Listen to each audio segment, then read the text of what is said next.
مسلسل حضور اس کو دیکھتے. ارے حضور صلی اللہ علیہ وسلم کی تو بڑی شان ہے، ان کی اولاد میں حضور غوث الثقلین سیدنا شیخ عبد القادر جیلانی رضی اللہ تعالیٰ عنہ، خود الہامی کلام میں جو رب کی طرف سے ان کو القاء ہوا تھا کہ اے میرے عبد القادر اب دنیا کو بتا دے تیرا مرتبہ میری بارگاہ میں کیا ہے.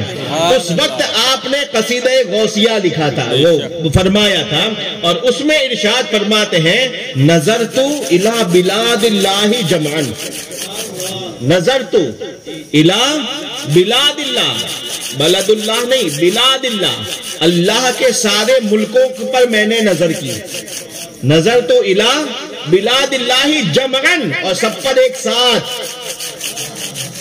سب پر ایک ساتھ. ایسا نہیں کہ 10 سال تک ہندوستان کو دیکھتا رہا، پھر دوسرے 2 سال اس کو دیکھا، پھر دوسرے 3 سال اس کو، نہیں، نظر تو الی بلاد اللہ، ایک ساتھ سب کو، سارے بلاد اللہ. اور بلاد اللہ صرف انسانوں کے بلاد نہیں ہے، جنوں کے بھی بلاد اللہ ہے، فرشتوں کے شہر بھی اللہ کے شہر ہیں، حوروں کے شہر بھی اللہ کے شہر ہیں، جتنی چیزیں ہیں سب کے شہر کس کے ہیں؟ تو غوث پاک نے یہ نہیں کہا بلاد الدنیا، بلاد اللہ، جس میں زمین بھی آ گئے اور آسمان بھی. نظر تو الی بلاد اللہ جمعن، اور کس طرح سے دیکھا؟ کخردلتن، جیسے ہتھیلی میں رائی کا دانہ، کخردلتن. اور ایسا نہیں کہ دیکھا اور اسکرین جب اندھیری ہو گئی تو بند، ایسا نہیں. علی حکم اتصالی، مسلسل دیکھ رہا ہوں. نظر تو الی بلاد اللہ جمعن کخردلۃ علی حکم اتصالی، اس میں حکم اتصال کا ہے، یعنی وہ دیکھنا کبھی کٹ نہیں ہوا، سٹاپ نہیں ہوا، مسلسل قیامت تک چل رہا. تو جب حضور غوث پاک کے دیکھنے کا یہ عالم ہے تو یہ رسول پاک ہے، محبوب کبریا. اللہ اکبر. ملکوت و ملک میں کوئی شے نہیں ایسی جو تجھ پہ عیا نہیں. اعلیٰ حضرت تو فرماتے ہیں اور کوئی غیب کیا تم سے نہا ہو بھلا، نہا یعنی چھپا، اور کوئی غیب کیا تم سے نہا ہو بھلا، جب نہ خدا ہی چھپا جو غیب الغیب ہے. یہ عالم میں نے ابھی جو بتایا نا کہ ملکوت، ابھی یہ تو آپ کی ضرورت کے لیے میں ملکوت تک رک گیا، ورنہ ملکوت کے 70,000 لیول پار ہونے کے بعد پھر ایک عالم آتا ہے جس کو جبروت کہتے ہیں. اس جبروت کے 70,000 لیول پار کرنے کے بعد پھر آخری جو آتا ہے اس کو لاہوت کہتے ہیں. کیا کون سا مقام؟ لاہوت، جہاں پر رب کی ذات کے جلوے ہوتے ہیں، اس کو مقام لاہوت کہتے ہیں. سب سے اونچا لیول کا مقام مقام لاہوت ہوتا ہے، اور وہاں وہ بندہ پہنچتا ہے جو فنا فی ذات اللہ ہوتا ہے. اللہ کی ذات میں جو فنا ہو جاتا ہے وہ مقام لاہوت کی سیر کرتا ہے. اور جو سب سے نیچا جو ہے جس کو ہم ملک کہتے ہیں یہ مقام ناسوت ہے. یہ ملک جو ہے وہ کون سا مقام ہے؟ ناسوت ہے. جو ظاہر اوپن دنیا ہے یہ مقام ناسوت ہے. سب سے اونچا مقام لاہوت اور سب سے نیچا مقام ناسوت. سیدی اعلیٰ حضرت ارشاد فرماتے ہیں میرے مصطفیٰ کریم چاروں مقام کے شہنشاہ ہیں. ارشاد فرماتے ہیں ماہ لاہوت خلوت پہ لاکھوں درود. ماہ لاہوت خلوت، خلوت کا مطلب چھپا ہوا، اکیلا، جو سب سے چھپا ہے جہاں کوئی نہیں جا سکتا، وہاں کے بھی میرے حضور چاند ہے.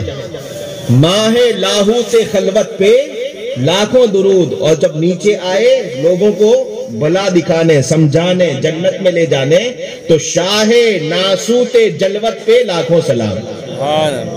شاہ ناسوت جلوت پہ لاکھوں سلام. تو یہ لاہوت اونچا اور ناسوت، جب ان دونوں کے اندر مصطفیٰ کی چلتی ہے تو پھر بیچ والوں پر بھی ایسے ہی آگے. بے شک. ماہ لاہوت خلوت پہ لاکھوں درود اور شاہ ناسوت جلوت پہ لاکھوں سلام. بہرحال تو ایک ہوتا ہے ملک اور ایک ہوتا ہے ملکوت. اب اتنی بات سمجھ گئے؟ بہت دیر میں آپ لوگ اتنی بات سمجھے ہیں کہ ملکوت کس کو کہتے ہیں اور ملک کس کو کہتے ہیں. آپ کے پاس خود ایک ملکوت کی چیز ہے، وہ کیا ہے؟ روح ہے، وہ ملکوت کی چیز ہے. اچھا، اب ملکوت اور ملک میں فرق کیا ہوتا ہے؟ میں نے آپ کو بتایا کہ جو اصلی ہوتا ہے وہ کون ہوتا ہے؟ ملکوت. اور اسی کی وجہ سے ملک چلتا ہے. ملکوت کے آرڈر سے کیا چلتا ہے؟ ملک چلتا ہے. اور ملک کس کو؟ جو دکھتا ہے وہ ملک، اور جو دکھتا نہیں وہ ملکوت. اسی طرح ہمارا مذہب اسلام ہے. مذہب اسلام کی بھی ایک باڈی ہے، سمجھے؟ مذہب اسلام کی کیا ہے؟ ایک باڈی ہے، اور ایک باڈی کے اندر کی روح ہے. جیسے آپ کی باڈی ہے نا، بدن ہے نا آپ کا، شریر ہے، اور شریر کے اندر کیا ہے؟ روح ہے. اسی طریقے سے اسلام جو دین اور دھرم ہے، مذہب ہے، اس کی بھی ایک باڈی ہے اور اس کے اندر ایک روح ہے. آپ سوچیں گے ایسا کیسا؟ باڈی کیا ہے؟ تو باڈی وہ ہے، بنی الاسلام علی خمس. حدیث پاک کے ارشاد ہے کہ انسان کی اسلام کی عمارت کی جو بنیاد اور باڈی ہے وہ 5 چیزوں پر کھڑی ہے. کتنی چیزوں پر؟ 5 چیزوں پر. شہادت اللہ الہ الا اللہ وان محمد رسول اللہ صلی اللہ علیہ وسلم. زبان سے بولنا، اقرار کرنا اور گواہی دینا کہ اللہ کے سوا کوئی عبادت کے لائق نہیں، اور محمد صلی اللہ علیہ وسلم اللہ کے رسول ہے. یہ اس کی باڈی کا حصہ ہے. کیا ہے؟ اس کی باڈی کا حصہ ہے. اسی طریقے سے پھر آگے حدیث وَإِقَامُ الصَّلَاةِ، اور نماز پڑھنا. جب آپ کلمہ سنو گے کسی سے تو آپ کیا سمجھو گے؟ وہ پڑھنے والا کون ہے؟ تو ہوئی نا، دیکھ کر کے پتا چلا نا، سن کر کے پتا چلا. باڈی کس کو کہتے ہیں؟ ملک کس کو کہتے ہیں؟ کہ جو سن کر کے یا دیکھ کر کے یا چھو کر کے پتا چل جائے، ہے نا. تو کسی کی زبان سے جب آپ کلمہ سنو گے، سنی آواز آپ نے کلمے کی، دیکھا وہ کلمہ پڑھا، اس کا مطلب آپ کیا سمجھو کہ وہ کیا ہے نا. تو یہ اسلام کی کیا ہوئی؟ باڈی. دوسرا، کئی اجنبی جگہ پر گئے آپ، ریلوے اسٹیشن پر کبھی جانا ہوا، بس اسٹینڈ پر کہیں جا رہے ہیں، دیکھا کہ ایک بندہ مصلی بچھا کر کے، کیا سمجھو گے آپ؟ کیوں؟ باڈی ہے. اقام الصلاۃ، کیا؟ نماز پڑھنا، یہ باڈی کا دوسرا پارٹ ہے. ایتاء الزکات، رمضان شریف آیا، آپ نے دیکھا کہ چندے والے آئے، ایک گھر میں سے ایک بندہ نکلا اور اس نے کہا لو میری 1000 روپے کی زکات کی پرچی پھاڑ دو. جیسے ہی آپ نے دیکھا کہ اس نے زکات دی، دان تو سب دیتے ہیں لیکن کیا دی اس نے؟ زکات لکھوائی. جب زکات لکھوائی تو آپ اس کو کوئی بھی دھرم کا سمجھو گے؟ کیا سمجھو گے؟ کیونکہ زکات اسی مذہب کی خاصیت ہے. ٹھیک ہے، سمجھے نا. اگر ماہ رمضان آیا اور آپ نے دن کے ٹائم پر کسی کو کہا لو پانی پیو، کہا نہیں میں نہیں پی سکتا، کیا سمجھو گے آپ؟ روزہ ہے، مطلب کیا ہے؟ مسلمان ہے. خانہ کعبہ کی طرف انسان سفر کرنے لگا، حج کا مہینہ آیا اور جانے لگا، اس کو جاتے ہوئے دیکھ کر کے کیا سمجھو گے؟ مسلمان. تو یہ 5 چیزیں جو ہے نا وہ اسلام کی کیا ہے؟ باڈی. حضور اکرم صلی اللہ علیہ وسلم ارشاد فرماتے ہیں، بخاری مسلم کی حدیث پاک ہے، بنی الاسلام علی خمس. اسلام کی بنیاد 5 چیزوں پر رکھی گئی ہے. ایک، شہادت اللہ الہ الا اللہ وان محمد رسول اللہ واقام الصلاۃ وایتاء الزکات وصوم رمضان وحج البیت من استطاع الیہ سبیلا. یہ 5 چیزیں ہیں جو اسلام کی باڈی ہیں. لیکن ابھی میں نے آپ کو ملک اور ملکوت کا فرق بتایا تھا کہ ابھی آپ جلسے میں بیٹھے ہیں، کل اسی میں سے کوئی اگر ہے نا، اب یہ باڈی کی بات ہوئی. اب باڈی کے بعد یہ باڈی، جیسے آپ کی یہ باڈی اسی وقت تک کام کی ہے جب تک اندر والی روح سلامت ہے نا. اسی طریقے سے اسلام کی باڈی یعنی نماز، اسلام کی باڈی یعنی کلمہ، اسلام کی باڈی یعنی روزہ، اسلام کی باڈی یعنی زکوٰۃ، اسلام کی باڈی یعنی حج، یہ سارے عمل اسی وقت سلامت ہے جب تک اندر کی روح سلامت ہے. اور یہ روح کیا ہے؟ روح کیا ہے؟ روح یہ ہے کہ ان تؤمن بمحمد رسول اللہ صلی اللہ علیہ وسلم وبما جاء بہ، جو چیزیں میرے مصطفیٰ نے کہی وہ ساری چیزوں کو دل میں سما لینا. یہ اسلام کی روح ہے، یہ اسلام کی روح ہے. میرے مصطفیٰ فرماتے ہیں کہ میرے بعد میرے مصلی پر سوائے ابو بکر کے کوئی کھڑا نہیں ہو سکتا. یا اب اللہ والمسلمون الا ابا بکر، خدا بھی نہیں چاہتا اور میرے صحابہ بھی نہیں چاہتے کہ ابو بکر کے سوا کوئی میرا خلیفہ بنے. تو اس بات کو مصطفیٰ کی زبان سے نکلا، مان لینا، اس کا نام ہے روح اسلام. بے شک. ابو بکر کے بعد دوسرے نمبر پر حضور اکرم صلی اللہ تعالی علیہ وسلم ارشاد فرماتے ہیں کہ فعلت انا و ابو بکر، سمعت انا و ابو بکر، قضا انا و ابو بکر، قضا انا و ابو بکر. حضرت مولا علی کی یہ حدیث ہے. حضرت علی کرم اللہ وجہ الکریم ارشاد فرماتے ہیں کہ کئی بار زندگی میں ایسے موقع آتے تھے کہ جب حضور کے دربار میں ابو بکر اور عمر موجود نہیں ہوتے تھے، اور جب کوئی بات آتی تھی کہ کون کون آئیں گے حضور آپ کے ساتھ، تو حضور بغیر ان سے پوچھے اپنا سمجھ کر کے یوں کہتے تھے کہ میں اور ابو بکر اور عمر آئیں گے. میں اور جبریل جب آئے اور کہا کہ کیا اس بات پر آپ کی امت کا ایمان ہے، تو حضور ابو بکر و عمر اس وقت موجود نہیں تھے، لیکن حضرت رسول جبریل کے اس ارشاد پر حضور صلی اللہ علیہ وسلم ارشاد فرماتے آمنت بہ انا و ابو بکر عمر، میرا بھی ایمان ہے، ابو بکر کا بھی ایمان ہے، عمر کا بھی ایمان ہے. تو یہ ابو بکر و عمر افضل الخلق بعد الرسول، سب سے پہلے ابو بکر، دوسرے پر عمر، تیسرے پر عثمان غنی، چوتھے پر اسد اللہ الغالب. صدق و عدل و کرم و ہمت میں 4 سو شہرے ہیں ان چاروں کے. بے شک سبحان. یہ چاروں کے رتبے کیوں؟ مصطفیٰ نے کہا، جب کہا تو مان لینا یہ روح اسلام ہے. بے شک. اگر یہ نکلی تو لاکھ پٹک باڈی ہے، حق ہے. کیا ہے؟ باڈی بغیر روح کے 1000 بار تسبیح لے کر کے کلمہ پڑھ. اگر کہا کہ ابو بکر نہیں، روح نہیں، اور روح نہیں تو یہ باڈی کچھ کام کی نہیں. تو یہ ساری چیزیں ڈیپینڈنٹ ہیں، ساری چیزیں موقوف ہیں کس پر؟ ایمان کے اوپر، روح کے اوپر. جب تک یہ روح ہے، اعلیٰ حضرت فرماتے ہیں ایمان ہے قال مصطفی. بے شک. ایمان ہے قال مصطفی، جو مصطفیٰ نے کہہ دیا اس کو ماننا، یہی کیا ہے؟ ایمان ہے. اور ذرا قرآن دیکھو، پورا قرآن دیکھو، کہیں پر بھی تمہیں اہل سنت کے عقیدے کے سوا کچھ نہیں ملے گا، اس لیے کہ قرآن ہے حال مصطفی. بے شک.